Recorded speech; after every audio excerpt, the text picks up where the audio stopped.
Hello guys, welcome to Expertisor Academy. Today in Civil 3D we're gonna see a bit more into bit of feature lines which we done in the last few chapters, and then we're gonna get into grading. So this chapter is all about grading.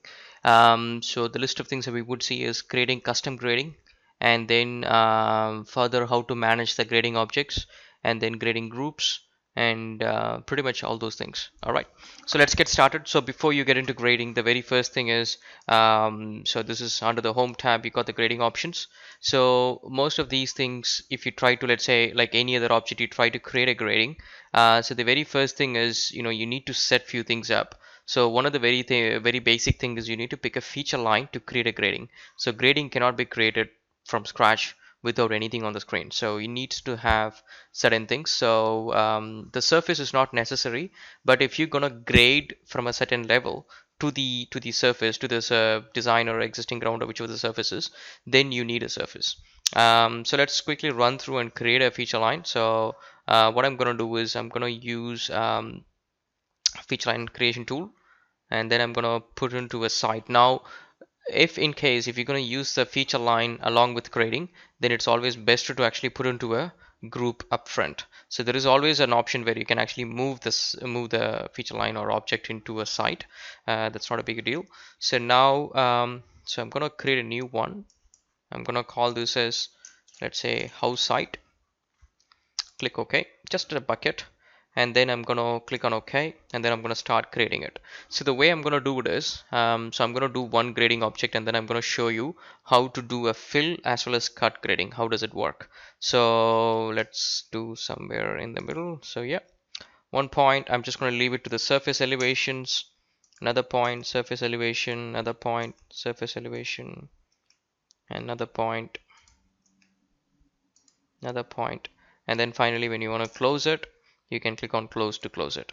So now we got that. So now what I'm going to do is, as I said, one side of the platform I'm going to raise it above the ground, another side I'm going to keep it under the ground. So probably this side I will raise it above the ground, and this side I will keep it under the ground. So for that to work, you have to select your feature line, and then you have to go to elevation editor.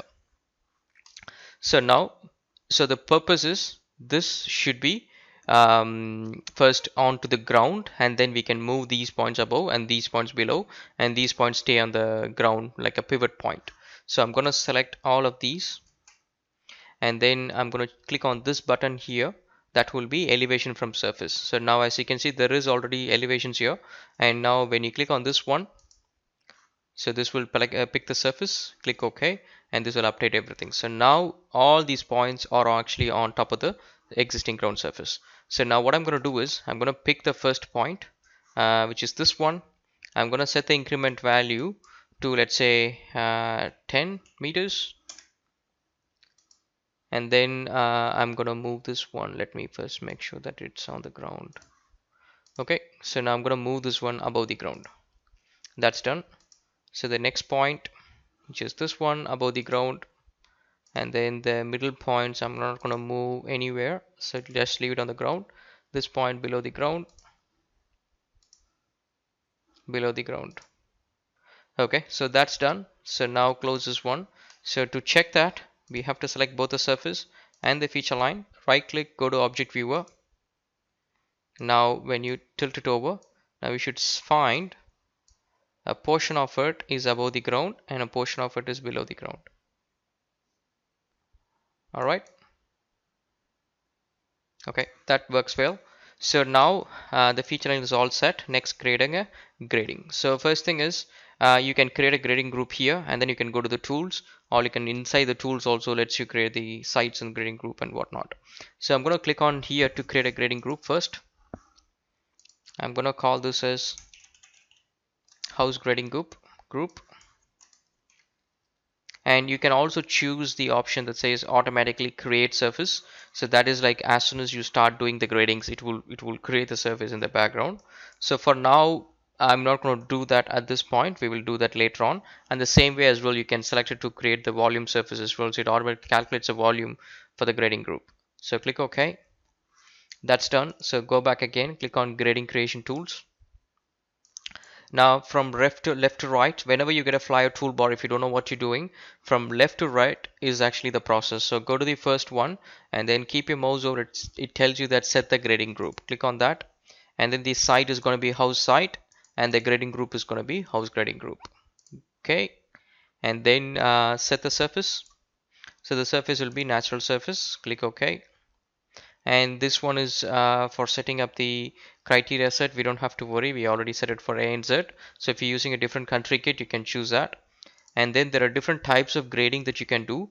So this one is offset distance at grade. So that means from a fixed line or a point, it will offset it to a distance and then grade it to the percentage that you say.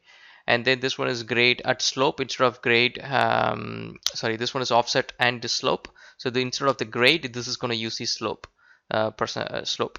And the next one is offset with relative elevations. That means from the selected point, you can actually travel to a relative elevation and then you can grade. So there are a whole bunch of options that we have here. So I'm going to use a few of them for this one. So what I'm going to do here is, first I'm going to create a sort of like a horizontal platform around these lines, and then I'm going to grade it outside, and then inside I'm going to put an infill. All right, so let's do that. So creating a platform, so it should travel horizontally. So I can choose relative elevation and distance.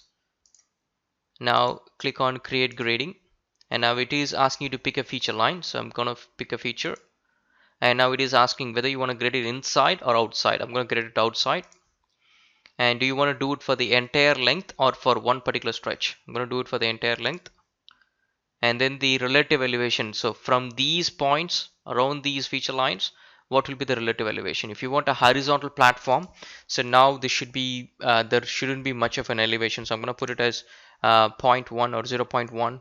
And remember, you cannot have 0. So most cases try to avoid 0, because you will be creating a thin surface after you're creating a grading. So whenever you want to create a thin surface, thin surface created, it generally creates based on triangulation of the objects. So if it is a complete flat surface, then you wouldn't be able to get some triangles generated. So it's always good to have some small value difference there. So I'm going to put it as 0.1, press enter, and the distance I'm going to put it as 10 units, which will be 10 meters. And then it creates a horizontal platform. And you can keep doing more and more grading with the same tool open, and it will work just fine. So not like other tools like such as alignment, you don't have to close the flyer toolbar. So the next thing what I'm going to do is, from these lines, which is the outer line, so I'm going to grade it and meet the surface, existing ground surface. So for that one, I'm going to say surface at grade, and then I'm going to pick the outermost feature line, and it is asking, do you want to do it for the entire stretch? Yes. And then the grade percentage, the higher the value, the steeper it would be. So I'm going to say 70% for the cut grading, and then let's say 60% for the fill grading. And then it creates it. So the blue color is actually the fill, and the red color is actually the cut. So now that is done. So the next thing which I'm going to do is creating an infill. For creating an infill, you will not be able to choose anything from here. You have to go to this drop down and then click on create infill. And then once you go inside, you can see the box glows, and then when you click on it, it puts a little diamond sign in there. So if your grading area is too big, sometimes you may not even see this one. So it's up to you to go and find this one to make sure that you already applied an infill. So once it's all done, press enter to come out of the command, and then close this one. So now before you get and check everything, just first make sure that you select your grading object alone, and then check it in object viewer to make sure that it is all fine. There is no breakage or anywhere any model issues. So as you can see, so that's the infill, and that's the horizontal platform, and then that's the graded percentage. Now if you select with your surface and then go to object viewer, and now you can see that's the top with the fill, and that's the bottom with the cut. Okay, seems fine. So next what we can do also is we can actually create a surface for this one, and then we can create a design surface as well. So to do that, so select your grading, and then you get the tools on the top. The list of things that you can do is, let's quickly run through some of them. So first one is the grading properties. When you click on it, it goes to the grading properties, where you can actually change the design colors for the cut style and the fill style, and then you can change the grading group and things like that. I think it's very simple, nothing much in here. So next one is the grading group properties, which will affect all the grading. So now we see this is one grading, this is another one, and this is another one. So now if you go to the grading group properties, it will affect the whole thing. So now you can also choose the option that says automatically create surface. So now you can say this is going to be house grading group surface, and then the surface style. So I can choose something else, let's say 2 meter interval contours. I think 2 meter interval is what we have already, so I'm going to choose 0.5. And render material, if you want, you can choose something. So for now, it's okay. And then volume based surface. So if you want, you can also create a volume based surface. For that, my suggestion would be is you can actually do that even after finishing all the works. But if you want, you can do that as well. So I can pick the volume based surface, and then you can choose the natural surface as a comparison, and then there it goes. And then you can actually change the value for the gradings, and then the target surface, you can see it, and the offset criteria that you set and everything. So that's all the stuff for the grading group, and then click OK, and that creates a surface. Now if you select your surface alone and go to object viewer, and then you get a beautiful surface of your grading object. Okay, so now next thing is we are going to create a design surface. For that, expand your surface, and you see we have got two surfaces here. One is for the grading group, and another one is for the natural surface. So now I'm going to just right click on working, and so you can also create a surface, and you can drag and drop as well. So you can create a folder, or you can rename this folder as well. So I'm going to rename this one to design, and then create a new surface, and I'm going to call this as design surface, and I'm going to give a different style here. So I'm going to choose triangulation magenta, so it looks different compared to the contours. And the surface is created. You can drag and drop the surface into the folder as well. So now from here you can right click, you can open it, and then there is edits here. So you can right click and click on paste surface, and choose your base surface first, which is your natural surface, and then go back again, paste surface, and this time choose the grading group, and that is done. So if you select your finished surface now, go to object viewer, and you should be able to see the grading object added into it.